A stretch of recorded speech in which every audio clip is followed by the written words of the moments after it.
এক নাম্বার তো এটা সরাসরি মুশরিকদের কাফেরের বেঈমানের অনুসরণ, আর মোমেন কাফেরের মুশরিকের অনুসরণ করতে পারে না।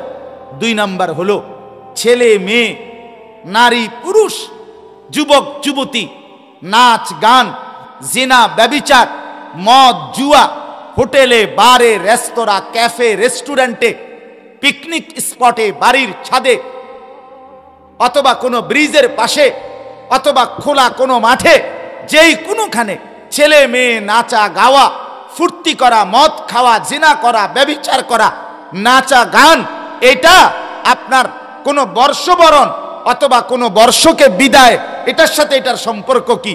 এটা তো যৌন চাহিদা পূরণ করা হইল, এটা জৈবিক চাহিদা পূরণ করা হইল, এটা কুকুর বিড়ালের মতো অসভ্যতা করা হইল। এইখানে বর্ষবরণ কি আর বর্ষগ্রহণ কি? চিৎকার চেঁচামেচি হই হুল্লোড় কি নিয়ে করতেছে? সামান্য বুট বাদাম চটপটি, সামান্য কিছু এই সমস্ত ফালতু জিনিস, এইটার সামনে দাঁড়ায়া এই চিৎকার চেঁচামেচি হই হুল্লোড় হাঙ্গামা করার কি অর্থ আছে? একজন সুস্থ স্বাভাবিক মুসলমানের সন্তান, তার আকল হবে কখন? তার বুদ্ধি বিবেচনা হবে কখন? বলে দুর্ভাগ্য আমাদের। আমরা কিতাবে পড়ছি রাসূলুল্লাহ সাল্লাল্লাহু আলাইহি ওয়াসাল্লামের 10 বছরের সাহাবী হযরত আব্দুল্লাহ ইবনে জুবায়ের রাদিয়াল্লাহু তাআলা আনহু, ছোটবেলায় এই 10 বছর বয়সে একদিন ওনার কয়েকজন বন্ধুদেরকে নিয়ে রাস্তার পাশে খেলতেছিলেন। তখন হযরত ওমর রাদিয়াল্লাহু তাআলা আনহু আসতেছিলেন। তো ছেলেরা ওমরকে দেখে দৌড়ায়া পালায়া গেছে, কিন্তু উনি আব্দুল্লাহ ইবনে জুবায়ের রাদিয়াল্লাহু তাআলা আনহু 10 বছর বয়সী, উনি দাঁড়ায় আছিলেন এক পাশে। হযরত ওমর রাদিয়াল্লাহু তাআলা আনহু কাছে এসে জিজ্ঞেস করলেন, আব্দুল্লাহ, তোমার বন্ধুরা কোথায়? বলছে, সে তারা সব আপনারে দেখে পলাইছে। বলছে, তো তুমি গেলা না? তখন তিনি বললেন, এই ছোট্ট মিয়া, আমি এমন কোনো অপরাধ তো করি নাই যে কারণে আপনাকে দেখে আমি পলায়ন করতে হবে। 2 নাম্বার, রাস্তা এতটা সংকীর্ণ না যে আমি সরে যেতে হবে। রাস্তা তো রাস্তার জায়গায় খালি রাখছি আমি, আর আমি তো কোনো অপরাধও করি নাই। তখন কিতাবে লিখছে যে হযরত ওমর রাদিয়াল্লাহু তাআলা আনহু বুকে জড়াইয়া ওনাকে বলছিলেন, আব্দুল্লাহ, একদিন তুমি অনেক বড় হবে। সত্যি সত্যি পরবর্তীতে তিনি মুসলমানদের খলিফা, বাদশাহ হয়েছে। এজন্য বললাম, মুসলমানের অনুভূতি এমনই হওয়ার কথা ছিল, কিন্তু আজ হারায় গেছে। 14 বছর, 16 বছর, 18 বছরের ছেলেটা কি করে, কেন করে, কিচ্ছু বোঝে না, কিচ্ছু বোঝে। কেন সারাদিন হাঁটতেছে, কেন সমবয়সী বন্ধুদের সাথে ঘন্টার পর ঘন্টা আড্ডা দিতেছে। আহা, তার আখেরাত বাদ দিলাম, দুনিয়ার উন্নতিও এভাবে হবে না, এই কথাটাও তো সে বোঝে না। এর দুর্বিবেচনাও তো নাই। আমরা আমাদের সন্তানদের কি পরিমাণ ব্যর্থতার সাগরে ভাসায় দিলাম, ভাসায় দিলাম। এর চাইতে দুর্ভাগ্য আর কি? সে জানেই না কেন দৌড়াইতেছে, কেন হাঁটতেছে, কেন মোবাইল টিপতেছে, কেন এক ওয়াক্ত নামাজ পড়ে না। এই নামাজ না পড়ার মধ্যে তার সার্থকতা কি? তার এই চুলের ফ্যাশনের মধ্যে তার প্রাপ্তি কি?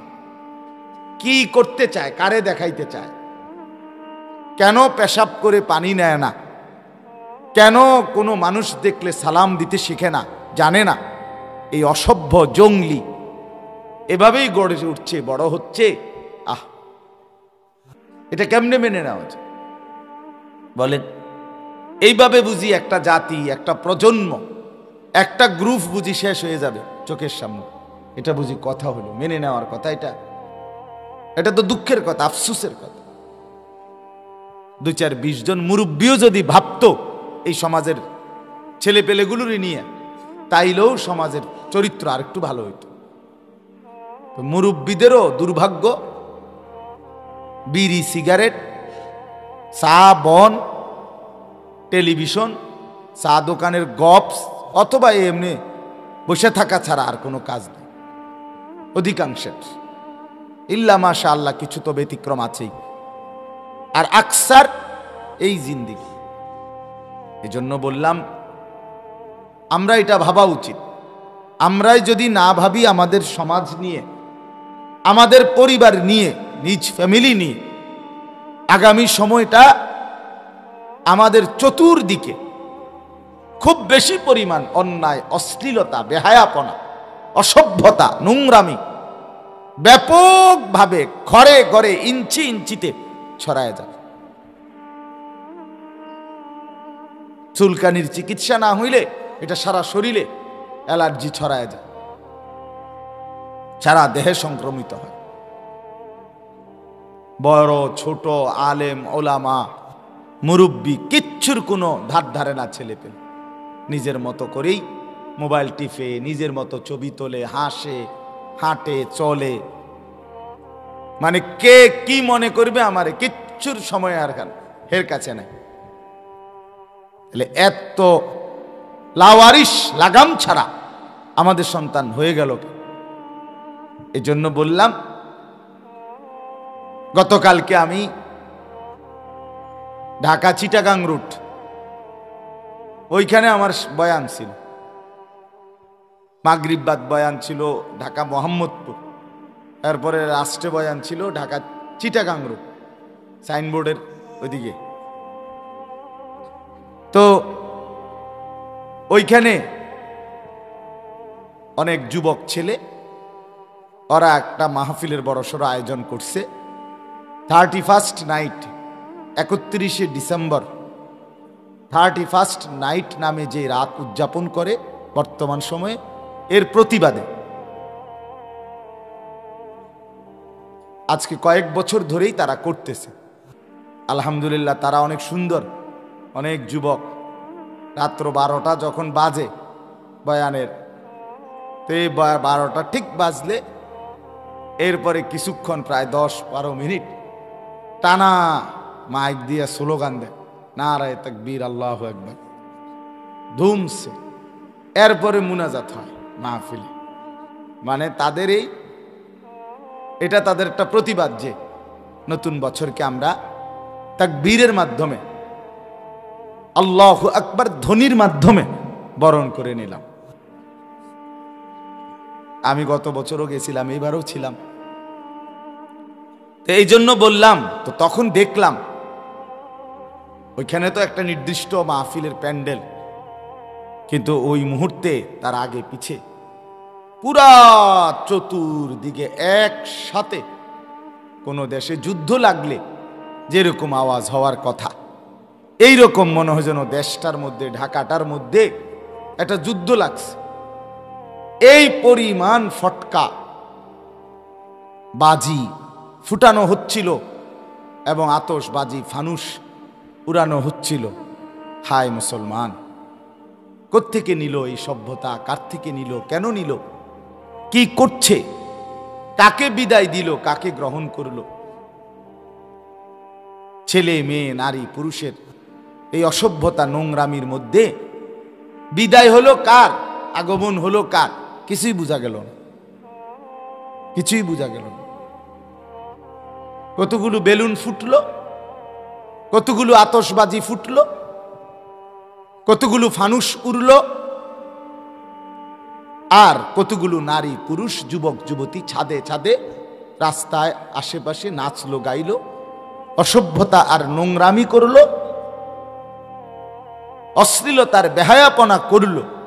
এটা একটি বছরকে বিদায় দিল, আর একটি বছরকে বরণ করলো। ওটা বিদায় দিল কি, বরণ করলো কি, কিছুই বোঝা গেল না।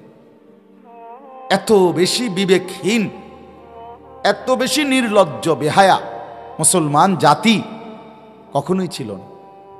কম বেশি গুনাহ সবসময় ছিল, কম বেশি অশ্লীলতা সবসময় ছিল, কম বেশি খারাপ চরিত্রের মানুষ, নারী পুরুষ সর্বযুগেই ছিল। কিন্তু এইভাবে ব্যাপক হারে নোংরামি, অসভ্যতা, অশ্লীলতা, উলঙ্গপনা এত ব্যাপকভাবে গ্রামে, শহরে, বন্দরে, উপজেলা, মফস্বলে ছেলে পেলেদের এই নোংরা অশ্লীলতার, আল্লাহ থেকে বিমুখ জিন্দিগি, এক ওয়াক্ত নামাজ পড়ে না, চেহারা সুরতে মুসলমানের কোনো চিহ্ন নাই। এরকম অধপতন 1450 বছরের ইতিহাসে মুসলমানদের কোনো যুগে এত ব্যাপক হারে ছিল না এখন যে অবস্থা। আর এটা যদি চলতে দেওয়া হয়, এভাবেই যদি সবাই মিলে হাল ছেড়ে দেয় শেষ পর্যন্ত, আগামী 20 বছর পরে মুসলমানের সন্তান মুসলমান কেমন হয় এটা খুঁজে নেওয়াই কঠিন হয়ে যায়। এটাই বাস্তবতা, এটাই বাস্তবতা। কঠিন হয়ে যাবে। মুসলমানের পরিচয় মুসলমান কেমন হয়। এখনো তো আলহামদুলিল্লাহ কিছু মাদ্রাসা চারদিকে ছোট বড় মেহনত করছে, দিবা নিশি মেহনত করছে। এরপরেও আপনারা জানেন না আমাদের মাদ্রাসাগুলো, আমরা আমাদের এই ছেলে পেলেদেরকে কোরআন শরীফ পড়াইতে গিয়া, নুরানি পড়াইতে গিয়া, নাজেরা পড়াইতে গিয়ে, হাফেজ হিফজ করাইতে গিয়ে কি পরিমাণ কষ্টের মুখোমুখি এখন, এটা যন্ত্রণা কি পরিমাণ ভাষায় প্রকাশ করার মতো। খুব কঠিন, খুব কঠিন। একটা বাচ্চা একবার বাড়িতে গেলে আরেকবার ফিরাইয়া আনতে কঠিন। 3 দিনের জন্য বাড়িতে গেছে, 3 মাসে মিললা মোবাইল যা টিপত 3 দিনে তার চাইতে বেশি টিপালাইছে। 3 দিন তার মা বাপ তার চেহারাও দেখে নাই। কিসের নামাজ, কিসের আখেরাত, কিসের ইবাদত, কিচ্ছুর কোনো হদিস নাই। অর্থাৎ অধিকাংশ ছেলেই পড়বে না। কেন পড়বে না? মোবাইল। বাড়িতে থাকবো, বাড়ির থেকে পড়বো, মানে হলো মূল কথা হইলো বাড়ির থেকে পড়বে না।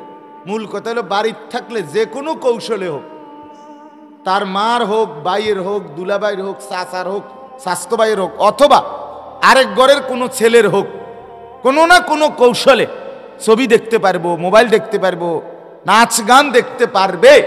এই অসভ্যতার কারণে এই মানুষ। তাইলে আমরা মাদ্রাসার বাচ্চা করেও মাদ্রাসার বাচ্চাদেরকেও টিকাইয়া রাখা কঠিন হয়ে যায়। একটা বাচ্চা তো বাচ্চাই, 12 বছরের 10 বছরের বাচ্চাটা যখন দেখে তার সাথে এলাকার সব ছেলের হাতে মোবাইল, একটা বড় মোবাইল, তখন তো সে খুব কষ্ট হয় তারে বুঝাইয়া নিতে। তারে বুঝায়, সেও তো মানুষ, সে তো জিন না, সে তো প্লাস্টিক না, সে তো অনুভূতি সম্পন্ন মানুষ। কষ্ট হয়ে যায়, কষ্ট হয়ে যায়।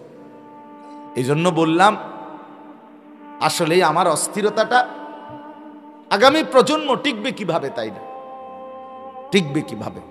আমি এই জন্য বলছি অস্থিরতার বেহায়াপনার ব্যাপক উৎসব, ব্যাপক।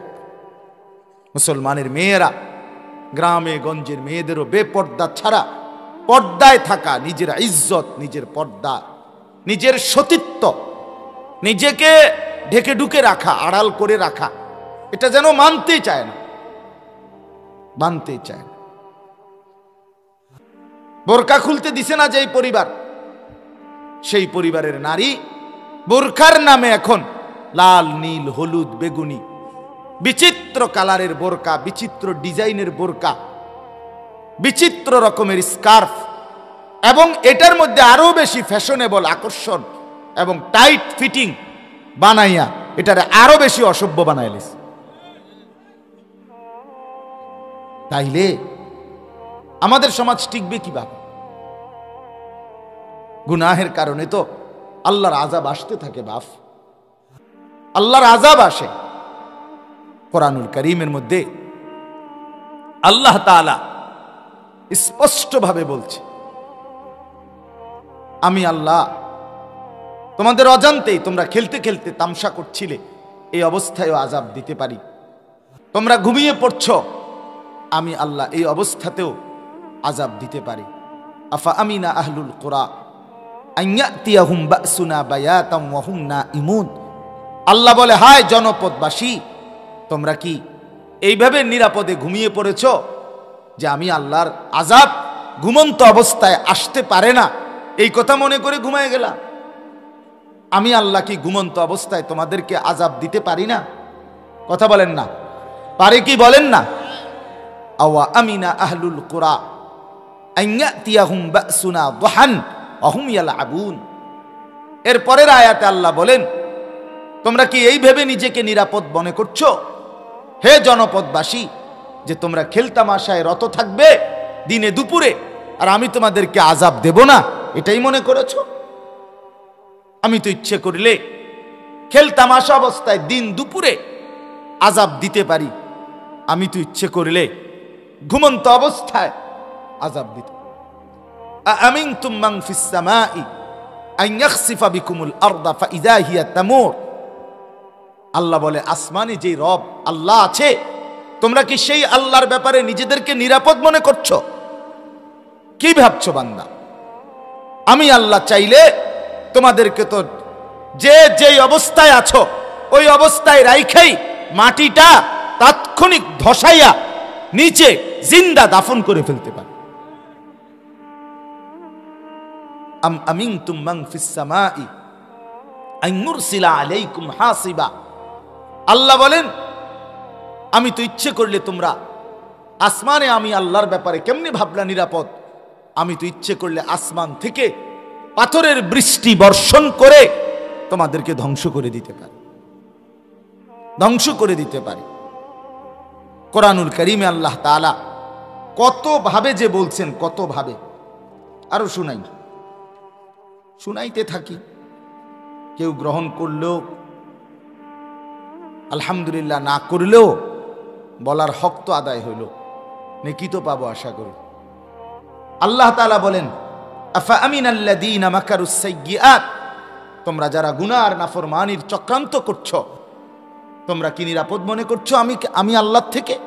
আন ইয়াখসিফাল্লাহু বিহিমুল আরদা, আমি চাইলে তোমাদেরকে জীবন্ত মাটির নিচে ধসায় ফেলতে পারি।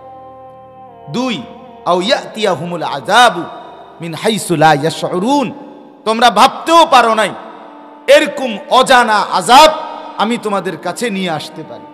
করোনা আসবে তোমরা ভেবেছিলে কোনোদিন? কথা বলেন না কেন? করোনা কি সব তছনছ করে দিয়ে যায় নাই? করোনার ঘা এখনো সামলাইতে পারে নাই এমন অসংখ্য দেশ, এখনো ঘুরে দাঁড়াইতে পারে নাই। আল্লাহ বলেন, আমি তো এরকম অজানা, নাম না জানা আযাবও তো দিতে পারি। 3 নাম্বার, আও ইয়াখুযাহুম ফি তাকাল্লুবিহিম ফামা হুম বিমুজিজিন, আমি ইচ্ছা করলে চলন্ত অবস্থায়, চলতেছ কোথাও যাচ্ছ, এই হাঁটা অবস্থায় চলন্ত অবস্থায়ও তো আমি আল্লাহ আযাব দিতে পারি।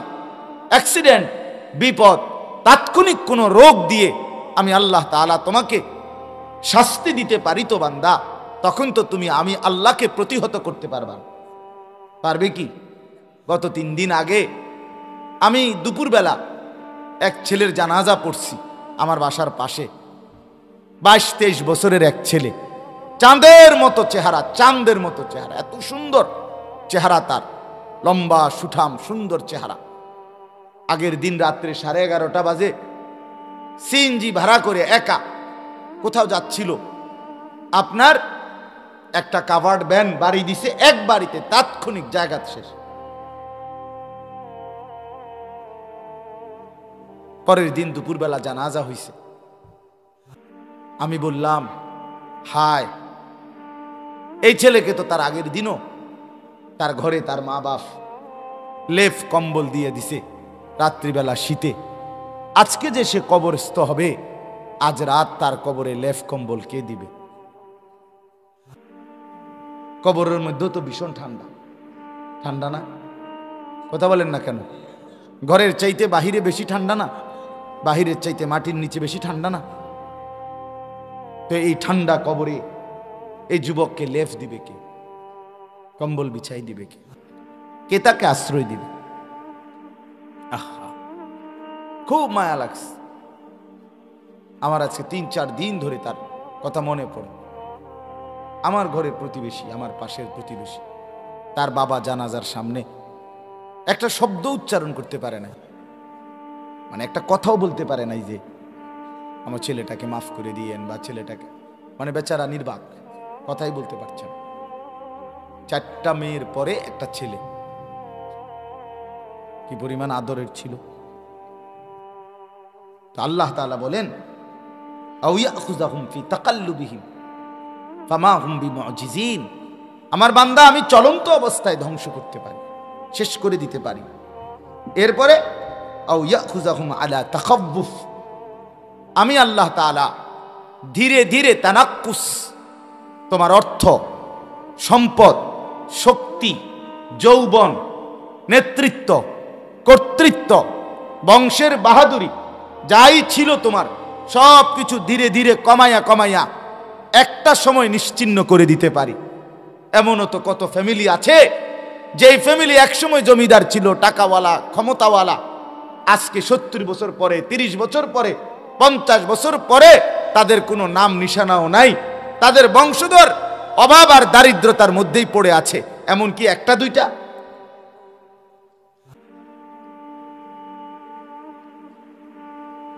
তাইলে বলেন, আজকে সারা দেশের মধ্যে বিভিন্ন জায়গার মধ্যে যে মানুষ ভ্রমণ করতে যায়, বিভিন্ন পুরাতন বাড়ি দেখতে যায়, আমাদের কুমিল্লা কোট বাড়ি আছে, শালবন বিহার, ওইখানে জমিদারদের বাড়ি দেখতে যায়, কিন্তু সেই বাড়িতে কি সবক নাই?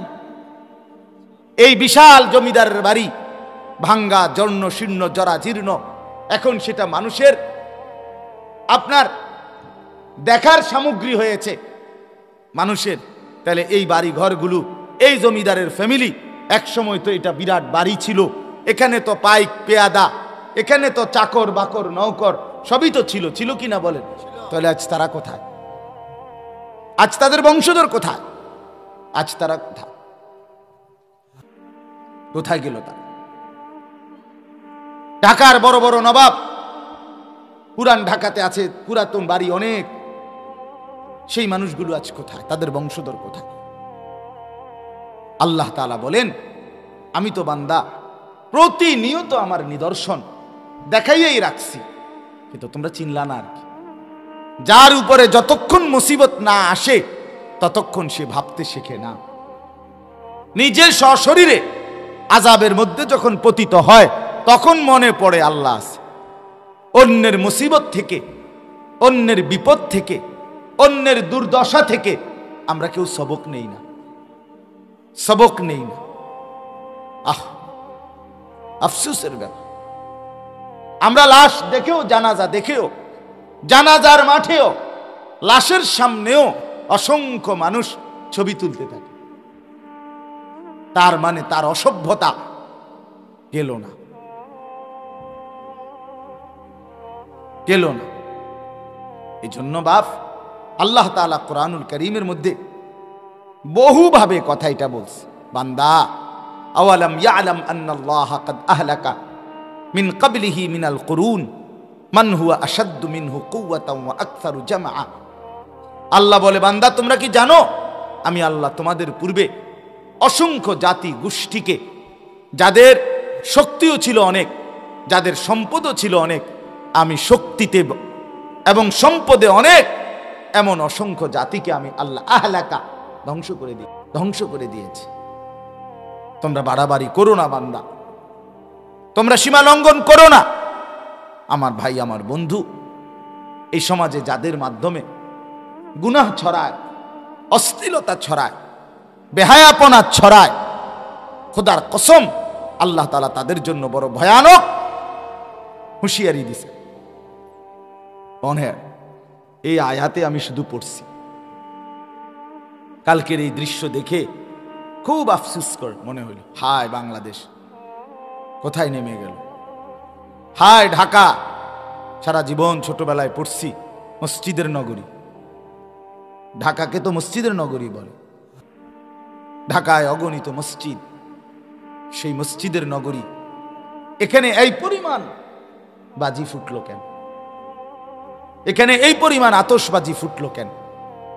এখানে এই পরিমাণ অর্থের, সময়ের নিদারুণ অপচয় হলো কেন?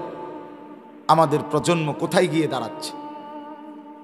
এই আয়াতটা আপনাদেরকে পড়েছি, এটা বললেই আমার কথা শেষ। কোরআনুল কারীমের 18 নম্বর পারা, কোরআনুল কারীমের 24 নম্বর সূরা। এই সূরার নাম হচ্ছে সূরায়ে নূর। এই সূরার 2টা আয়াত, 19 নম্বর 20 নম্বর। এই দুইটি আয়াত আমি পড়েছি, একটু মনোযোগ দিয়ে শুনেন, তাইলে আমার কথা শেষ। ছেলেরা তোমরাও শোনো ভাই, সবাই একসাথে শুনবে না, সবাই একসাথে বুঝবে না, বাকি আমরা বলেই যাব, বাস কেউ না শুনুক, সবাই প্রত্যাখ্যান করুক, এতে আমাদের কোনো লস নাই।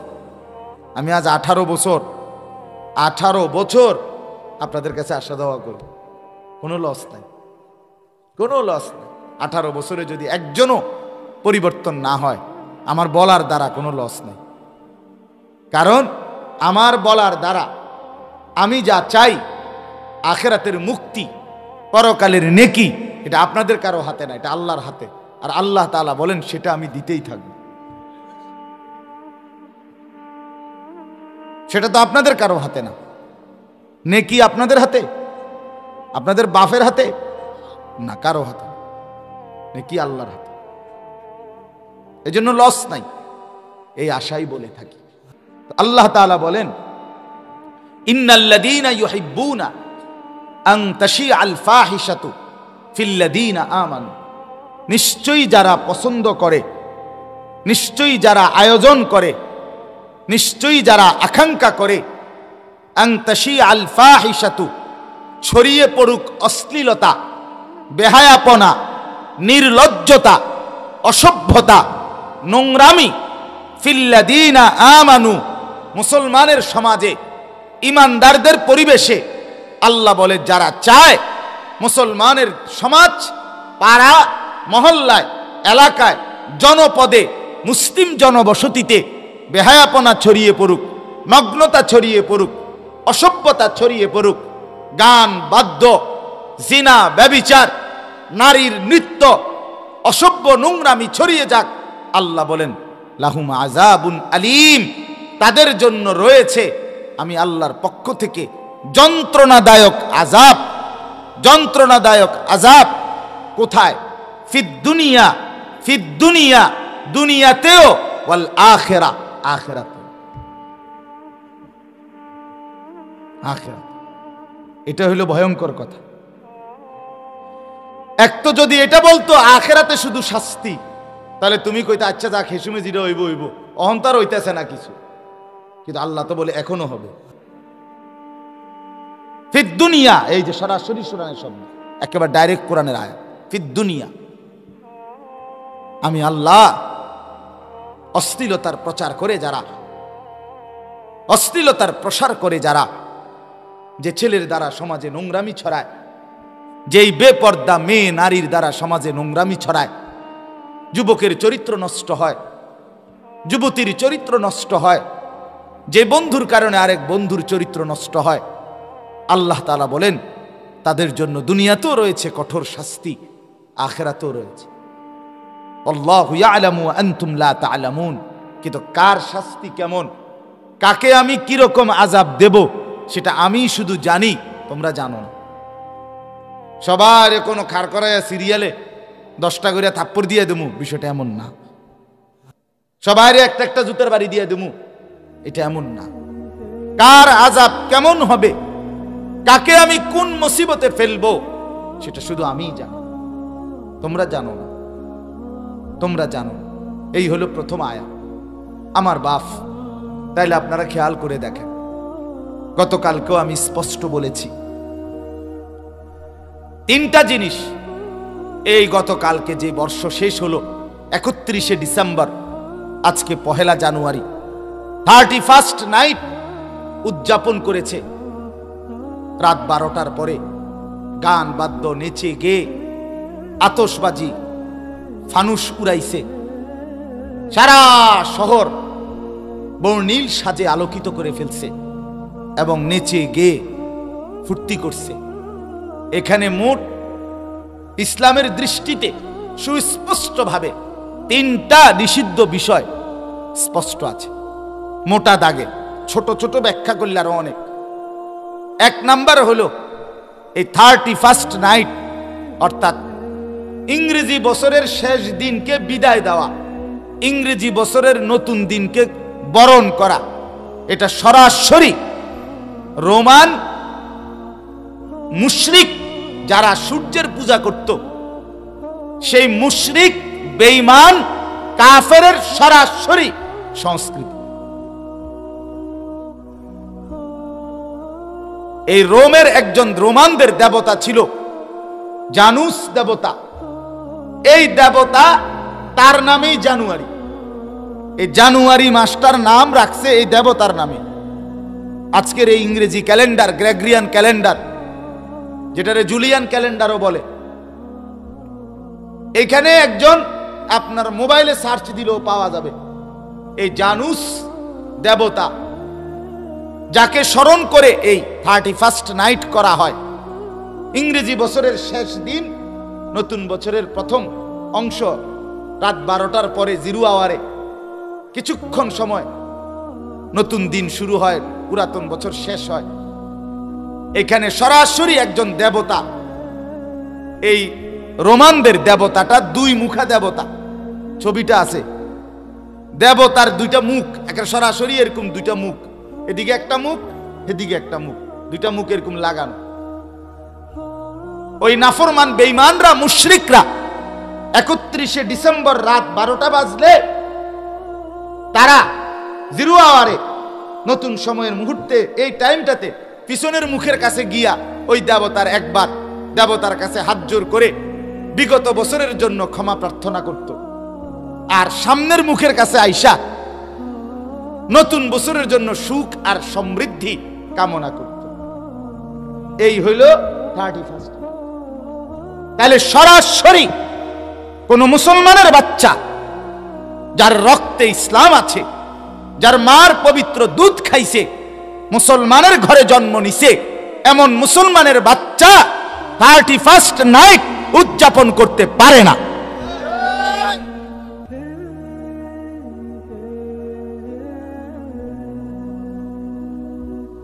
এটা মুশরিকরা করতে পারে, কাফের করতে পারে, বেঈমান করতে পারে। দুর্ভাগ্য আমাদের,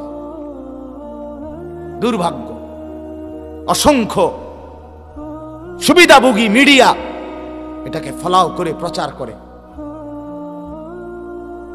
অসংখ্য দুষ্ট কিছু বুদ্ধিজীবী, যারা দেখে যখনই ইসলামের সাথে ধাক্কা লাগবে, এরকম যে কোনো সংস্কৃতি বা কিছু এদেশে হচ্ছে বা কেউ করছে, এটাকে উৎসাহিত করবে, অথবা কমপক্ষে প্রতিবাদ করবে না।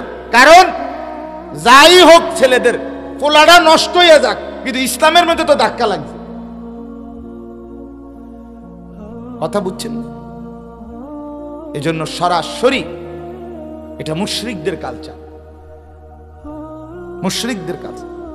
আগামীর 14ই ফেব্রুয়ারি সরাসরি বেঈমানের কালচার, মুশরিকের কালচার। রক্তে যার ঈমান আছে, মায়ের পবিত্র দুধ যে খাইছে, সেইটা করতে পারে, কিন্তু ওই যে হারায় গেছে, জিন্দেগি হারায় গেছে, হেরে গেছে শয়তানের কাছে, হেরে গেছে বেঈমানের কাছে, হেরে গেছে মুশরিকের কাছে, এক সামান্য মোবাইলের কাছে হেরে গেছে, এক নর্তকীর কাছে হেরে গেছে। এই জন্য এই দুরবস্থা। তাহলে 1 নাম্বার হলো অনুকরণ, অনুসরণ কাফেরের। আর কোরআন সুন্নাহর আলোকে কাফের মুশরিকদের অনুসরণ, অনুকরণ স্পষ্টভাবে হারাম, শিরক। নবীজি বারবার বলছে, খালিফুল ইয়াহুদা ওয়াল মুশরিকিন, ইহুদি এবং মুশরিকদের বিরোধিতা করো, বিরোধিতা করো। এই যে যারা দাড়ি কাটে, তারা সরাসরি মুশরিকদের অনুসরণ করে, 100 যারা দাড়ি কাটে তারা সরাসরি মুশরিকদের অনুসরণ করে, সরাসরি। আমনে কাবা শরীফের ছাদে গিয়েও যদি দাঁড়ান, বলে না আমি হজে গিয়ে হুজুর কাবা শরীফের ছাদে গিয়ে দাঁড়াইছি, কাবা শরীফের ছাদে না, কাবা শরীফ আলগি দিয়ে আপনি বাইত লই আইয়েন। কিন্তু আপনি মনে রাখবেন, আপনার এই দাড়ি কাটা চেহারা মুশরিকদের অনুসরণ। হ্যাঁ, কারণ সবচেয়ে ভয়ঙ্কর কথা হইল, নবীজি যতবার দাড়ি লম্বা করার কথা বলছে, আল্লাহর কসম, রব্বে কাবার কসম, ততবারই নবী আগে এই কথাইটা বলছে, খালিফুল মুশরিকিন, মুশরিকদের বিরোধিতা করো। এরপরে কইছে ওয়াফিরুল লুহা, দাড়ি লম্বা করো। মানে এই কথাটা নলে এমনি মিলে কইলো কা, কথা বুঝেন না? এটা এমনি মিলে কইলো কেন? আগে এটা বলে নিছে মুশরিকদের বিরোধিতা করো, দাড়ি লম্বা করো। এটা কইলো কেন? দাড়ি লম্বা করো এমনি না কইব, এটার লগে আবার হেডা কইলো কা? আগে এটা বলে নিছে মুশরিকদের অনুসরণ। কোরআনুল কারীমের মধ্যে আছে যে তাদেরকে বন্ধু বানাবে, অনুসরণীয় বানাবে, ফাইন্নাহু মিনহুম, আল্লাহ বলছে সে তাদেরই অন্তর্ভুক্ত। আর এই হাদিস তো আপনারা শুনছেনই, মান তাশাব্বাহা বিকাউমিন ফাহুয়া মিনহুম, যে যাকে অনুসরণ করবে সে তারই অন্তর্ভুক্ত, রাসূল বলছে। আপনারা অনেকে শুনছেন, হাদিস স্পষ্ট আছে, নবী সাল্লাল্লাহু আলাইহি সাল্লামের এক সাহাবী একদিন আয়েশা নবীজিকে বলছে, মাতা সাআ, ইয়া রাসূলুল্লাহ, কিয়ামত কোন দিন? নবীজি বললেন, ওমা আ'দাত্তা লাহা, কিয়ামত যেদিনে হোক তোমার প্রস্তুতি কি সেটা কও। কথা বুঝেন নাই? তোমার প্রস্তুতি কদ্দুর সেটা কও।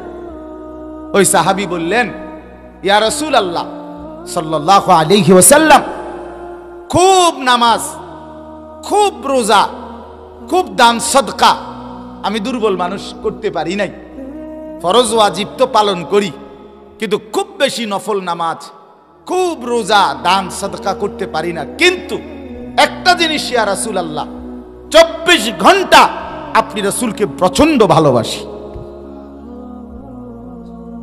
ওয়ালাকিন্নী আহবাবতু, আপনাকে ভালোবাসি বন্ধু নবী, আপনাকে ভালোবাসি।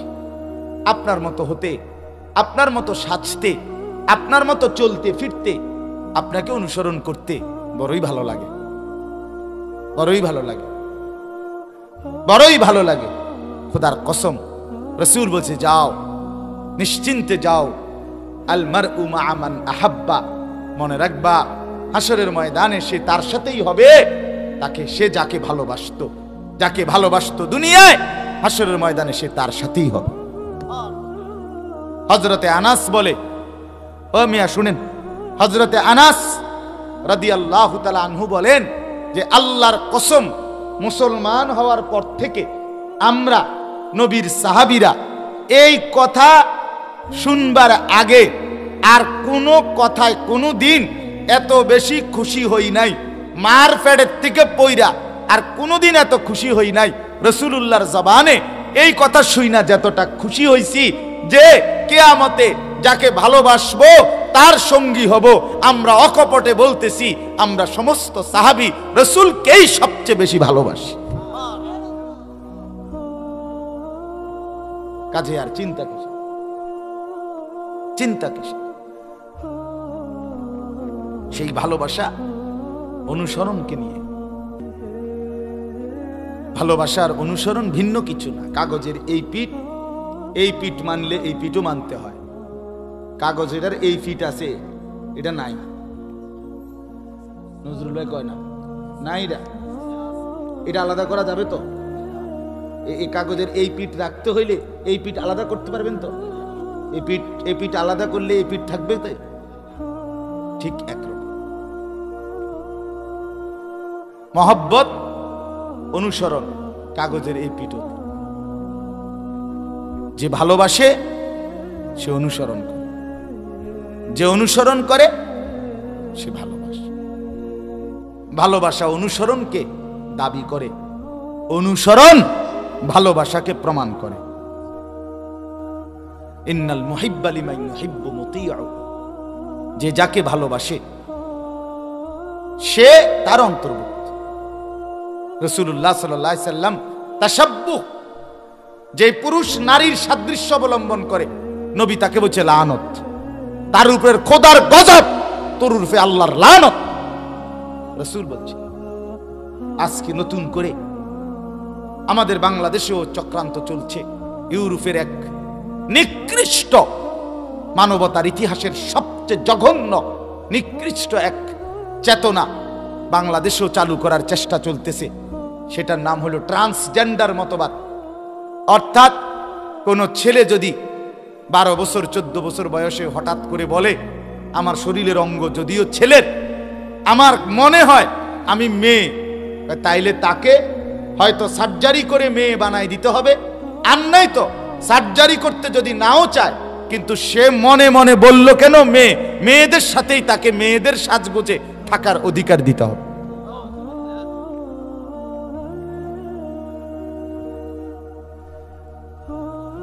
ট্রান্সজেন্ডার কোন মেয়ে যদি 14 বছর 18 বছরের কোন মেয়ে যদি বলে আমার দেহ যদিও মেয়ে, কিন্তু আমার মন বলতেছে আমি ছেলে, তাইলে হয়তো তাকে সার্জারি করে ছেলে বানায় দিতে হবে, কাটাকাটি করে।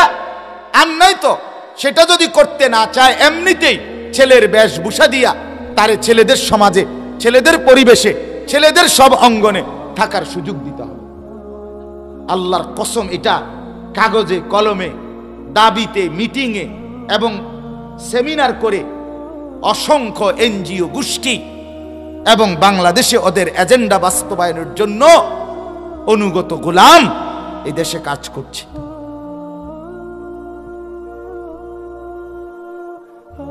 মুরব্বীরা কব এটি কি তো এরকম কথা তো শুনছি না, আরো কত কিছু শুনছেন না আপনারা। আপনাদের ছেলেদের মোবাইলে ওরা কি গুনাহ করে আপনি জানেন তো না, আপনি কল্পনাও করতেন না। আপনারে বুঝাইতে হইল। আমার একজনে কইছিল, আমার এক মুসল্লি আমার একদিন কইছিল, হুজুর আমি আজ থেকে 40 বছর আগে, 38 বছর আগে বিদেশ গেছি। 40 বছর হইব, 40-42 বছর আগে। তখন সে বলছিল এই 42-40 বছর আগে যখন বিদেশ, মধ্যপ্রাচ্যের এক দেশে, আরব দেশে, আমরা দুইজন করে মালিকে আমগো বাংলাদেশি করে থাকতে দিছে এক রুমে। তো মাস শেষে যখন বেতন দিছে দুজনের একটা রুমে, এই দুইজনের মধ্যে একজন ওইতের বেতনের টাকা কিছু চুরি করে লাইছে। তো এখন এই যার টাকা চুরি করছে সে ওই আরবি মালিকরে, আরো আগের কথা, এখন অনেক চালাক, আগের কথা বলতেছে। তো কয় আরবি মালিকরে সে বলছে এ আমার রুমমেট আমার টাকা নিছে কেন, কথা বুঝছে। তো উনি বলতেছে হুজুর কসম, ওই আরবি মালিকরে এক টানা 2 মাস এইতে কথাটা বুঝাইতে চেষ্টা করছে যে এইতে আমার টাকা নিছে গা, হেইতে কথাটাই বোঝে না। এইতে কয় না আমি তো তার বেতন দিছি, তে তোর টাকা নিবে কেন? মানে এই যে টাকা নিতারে বেতন নেওয়ার পরেও এই কথাটাই হেতের মাথার ঢোকে না। কয় পারলই না বেডার এই কথাটা বুঝাইতো, কি রে হে চুরি করবো কি লেগা, এর তো কি দিছি, এই কথাটাই বুঝে। কয় উনি নিজে আমার সরাসরি বলছে হুজুর আমি নিজে ছিলাম। কয় হুজুর হে মালিক বুঝলই না এই কথাটা, না এটা হইব কেন, হে চুরি করবে কি লেগে, তুই কি কস বেটা, তারা তো কি দিছি, আমার কথাটা বুঝছেন না, এত এটা বুঝতেই আছে না। আমগো সাসারা বুঝতই না, ছেলেদের গুনাহ বললে বুঝতই না। প্রথম যে সময় আমারও কইছে যে হুজুর এমনি সাইয়া সাইয়া কথা কম যায় মোবাইলে, আরো আগের কথা কইতিস, আমি ধর বেটা বেকুব বেটা, কি কস না কস বেটা, না হুজুর সৌদি আরবে বেটা আত্মীয় স্বজনের লগে ডাইরেক্ট সাইয়া সাইয়া কথা কম, সেটা এখন কি পরিমাণ সহজ, সেটা এখন কি পরিমাণ সহজ না। এই জন্য অশ্লীলতা মারাত্মক পর্যায়ে দাঁড়াইছে, মারাত্মক পর্যায়ে, অসভ্যতা মারাত্মক পর্যায়ে দাঁড়াইছে, সিরিয়াস পর্যায়ে গেছে। ট্রান্সজেন্ডার এখন বুদ্ধিজীবীরা, উপস্থিত সদস্যদেরকে আমি কিছুদিন আগে এক সেমিনারের বক্তব্য শুনছি, সেখানে একজন বিখ্যাত ব্যক্তি বলছে কথাটা বক্তব্যে, এখানে নারী, পুরুষ, তৃতীয় লিঙ্গ এবং ট্রান্সজেন্ডার যারাই আছেন সবাই আমাদের আপন। এই শব্দ তো নতুন, বক্তব্যের মধ্যেও সম্ভাষণের মধ্যে এই কথা নতুন করে বলতে হলো কেন? এটা তো বাংলাদেশে আগে ছিল না। এই নোংরামির কোনো সীমা আছে? পরিষ্কার বুদ্ধিজীবী এই বাংলাদেশে মতামত ব্যক্ত করছে যে শিশুদের কোনো ছেলে মেয়ে নাই, শিশু শুধুই শিশু। শিশুকে ছেলে বা মেয়ে আলাদা বলা এটা শিশুর অধিকার খর্ব করা। আপনার যেই কোনো, এটা ভাই আল্লাহর দোহাই, এটা রাজনীতি না, আমি রাজনীতির মানুষও না, আগামী প্রজন্মকে বাঁচানো এটা বাংলাদেশ না আন্তর্জাতিক আইনে, বাংলাদেশের আইনও 18 বছরের নিচে সব শিশু। কি বলেন শিশু কিনা? ডাক্তার বলেন শিশু কিনা?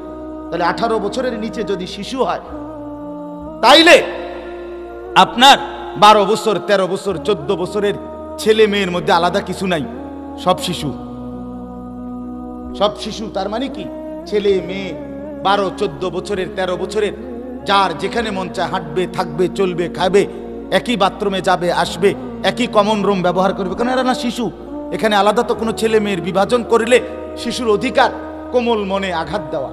এ তো হেসে খেলে পড়বে, এ তো ললিপপ খাইতে খাইতে শিখবে, এ তো চিপস খাইতে খাইতে পড়বে। তাকে সারাক্ষণ এক হাতে চিপস আর এক হাতে পড়ালেখা রাখতে হবে।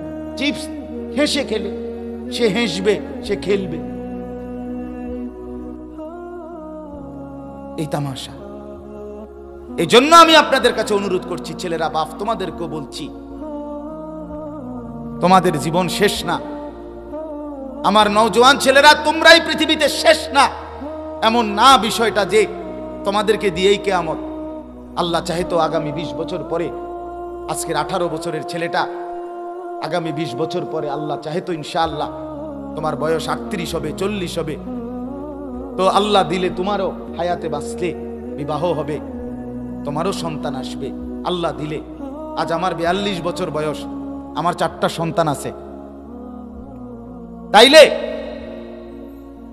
আগামী সময়ে তোমরা ভাইয়া যদি চরিত্রহীনতার এই সয়লাবে পড়ে থাকো, এক ওয়াক্ত নামাজ পড়তে যদি মন না চায়, সারা দিন রাত যদি মোবাইলে উলঙ্গ ছবি দেখতেই মন চায়, তাহলে আগামী প্রজন্ম, তোমার হাতে যে সন্তান আসবে, সে কি করবে বলো ভাই? সে কি করবে? সে কি করবে? অতএব দয়া করে, এটা আমার প্রতিদিনকার কথা, কিন্তু এখানে বিশেষভাবে বলতেছিলাম যে 31st নাইটের কথা বলতে গিয়ে বলছিলাম, আপনারা জানেন না, আপনাদের গ্রামে আপনারা হয়তো টের পান নাই, কিন্তু প্রতিটা শহর উপজেলা প্রফারে অসভ্যতার ছড়াছড়ি ছিল। 2 নাম্বার কথা হলো, 1 নাম্বার তো এটা সরাসরি মুশরিকদের, কাফের, বেঈমানের অনুসরণ, আর মোমেন কাফের, মুশরিকের অনুসরণ করতে পারে না। 2 নাম্বার হলো ছেলে মেয়ে, নারী পুরুষ, যুবক যুবতী, নাচ গান, জিনা, ব্যভিচার, মদ, জুয়া, হোটেলে, বারে, রেস্তোরাঁ, ক্যাফে, রেস্টুরেন্টে, পিকনিক স্পটে, বাড়ির ছাদে, অথবা কোনো ব্রিজের পাশে, অথবা খোলা কোনো মাঠে, যেই কোনোখানে ছেলে মেয়ে নাচা গাওয়া, ফুর্তি করা, মদ খাওয়া, জিনা করা, ব্যভিচার করা, নাচা গান, এটা আপনার কোনো বর্ষবরণ অথবা কোনো বর্ষকে বিদায়, এটার সাথে এটার সম্পর্ক কি? এটা তো যৌন চাহিদা পূরণ করা হইল, এটা জৈবিক চাহিদা পূরণ করা হইল, এটা কুকুর বিড়ালের মতো অসভ্যতা করা হইল। এইখানে বর্ষবরণ কি আর বর্ষগ্রহণ কি? বিদায়ে কি আর আগমন কি? বলেন, এটা তো অশ্লীলতা, ঠিক কিনা বলেন না? এটা তো বেহায়াপনা ছড়াচ্ছে, এটা তো অশ্লীলতা ছড়াচ্ছে। আর আল্লাহ তো বলছে, যে মানুষগুলো অশ্লীলতা ছড়ায় তাদের জন্য ভয়ানক আযাব রয়েছে। আর একটা কথা মনে রাখতে হবে, আমার বাপ এখানে একটা ভয়ের বেলে, হুজুর কে নাচে না, কুদে, লাফায়, আমনেগো এত মাথা ব্যথাটা, আমারও তো কথা ভাই, বিশ্বাস করেন আমার মাথা ব্যথা ছিল না, হইতো না, টেনশন লাগতো না, কিন্তু কোরআনের একটা আয়াত আছে, আল্লাহর আযাব দুনিয়ায় একরকম, আল্লাহর আযাব আখিরাতে আরেক রকম। আল্লাহর আযাব দুনিয়ায় যখন আসে, তখন আল্লাহর নীতি হলো অনুগত, অবাধ্য, নেককার, নাফরমান সবাইকেই সেই আযাব ভোগ করতে হয়। খোদার কসম, এটা কোরআনের আয়াত। এই ফ্যাঁস হইলো এনে, ফ্যাঁসটা হইলো কোথায়? এটাই সমস্যা। আল্লাহর আযাব দুনিয়ায় শুধু পাপীর উপরে আসে না, আখিরাতে আল্লাহ শুধু পাপীকে আযাব দিবে, নেককারকে জান্নাত দিবে। তো দুনিয়ায় আল্লাহ বলছেন ওয়াত্তাকু ফিতনাতাল লা তুসিবান্নাল্লাযীনা যালামু মিনকুম খাসসা। আল্লাহ বলেন আমার বান্দারা ভয় করো আমার সেই আযাবকে যা দুনিয়াতে শুধু কেবল পাপীদের উপরে নয় বরং সকলের উপরে বর্তায়। কোথাও ঝড় হইলে, বন্যা হইলে, ভূমিকম্প হইলে, ঘূর্ণিঝড় হইলে, জলোচ্ছ্বাস হইলে, মহামারী হইলে ইমানদার নেককার নামাজি মানুষের মরে না? কথা বলেন না, ক্ষতিগ্রস্ত হয় না? এটা দুনিয়ার নীতি। এটা কার নীতি? দুনিয়ার নীতি, আল্লাহর একটা নিজাম। এই জন্য ভয়, নাইলে তো আমরা আমার ফতে আমি, আমনের ফতে আমনে, না না। আযাব আসলে আমার ঘরও আক্রান্ত হবে, মুসিবত আসলে আমার মহল্লাও আক্রান্ত হবে। আল্লাহ আমাদেরকে বুঝ দান করেন। অতএব 31st নাইট মানে অসভ্যতা আর অশ্লীলতার প্রসার করা। 14ই ফেব্রুয়ারি বিশ্ব ভালোবাসা দিবস পালন করা মানে অসভ্যতা আর জিনা ব্যভিচারের প্রচার প্রসার করা। অতএব একজন মুসলমানের বাচ্চা, মুমিনের সন্তান, মুসলমানের ছেলে মেয়ে এত বড় জঘন্য পাপ করতে পারে না। শেষ 3 নাম্বার হলো, তৃতীয় হইল এই বেলুন, ফুটকা, আতশবাজি, ফানুস, এগুলো যা লক্ষ লক্ষ টাকা, কোটি কোটি টাকা খরচ করলো, গান বাদ্যের এই নাচ গান হলো, এখানে যত কিছু ব্যয় হইল, এই ব্যয়ের পিছনে যে খরচ হইল এটা সুস্পষ্টভাবে সরাসরি অপচয়। আর আল্লাহ তাআলা কোরআনুল কারীম স্পষ্ট বলছেন অপচয়কারী সরাসরি শয়তানের ভাই, শয়তানের ভাই। কানু মিন ইখওয়ানিশ শায়াতিন, অপচয়কারী শয়তানের ভাই। ইন্নাল মুবাদ্দিরিন কুলু ওয়াশরাবু ওয়ালা তুসরিফু।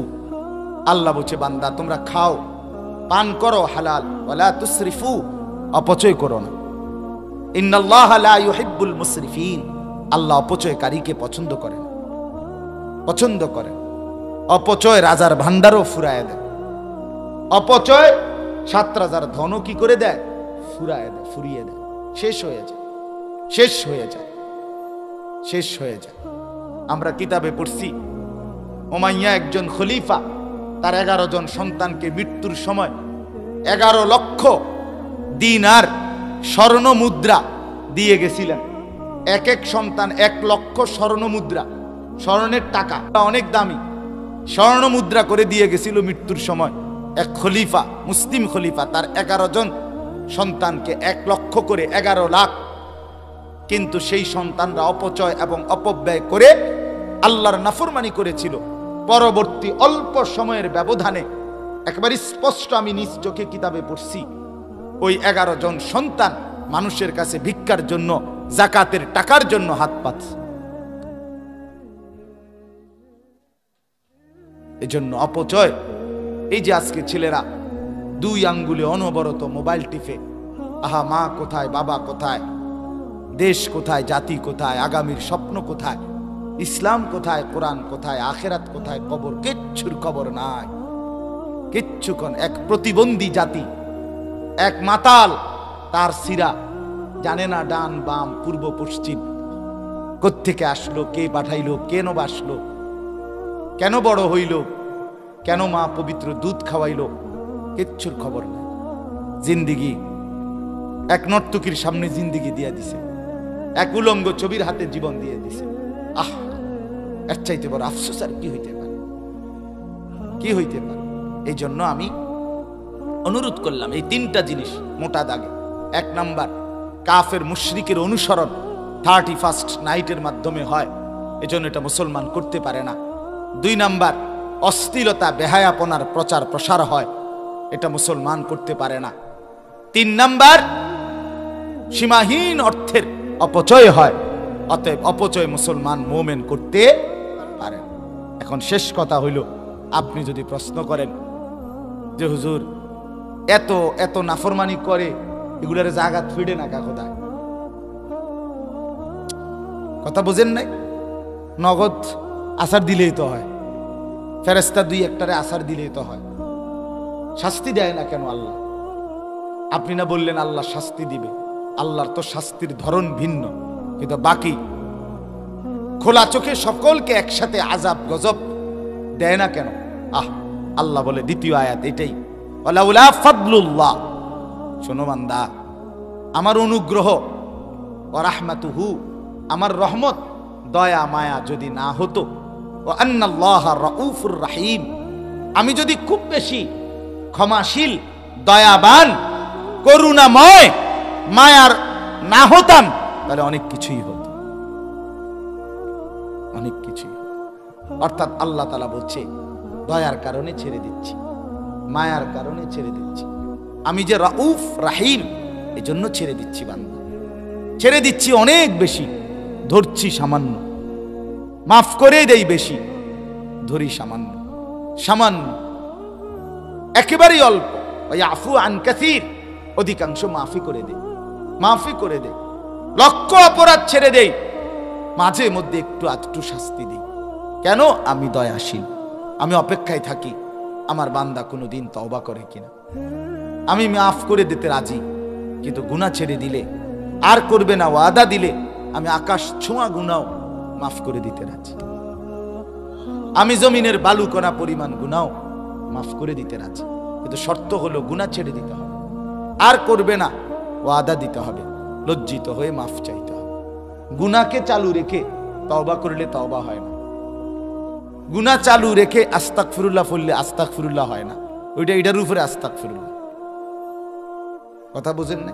পকেটে সুদের টাকা, মুখে বিড়ি সিগারেটের দুর্গন্ধ, আমনে কোন আস্তাগফিরুল্লাহ রাব্বি, আমি কোয়ান লরেন গোরেন, কিতা ঘটনা কিতা? কার কাছে মাফ চাইতে আছে?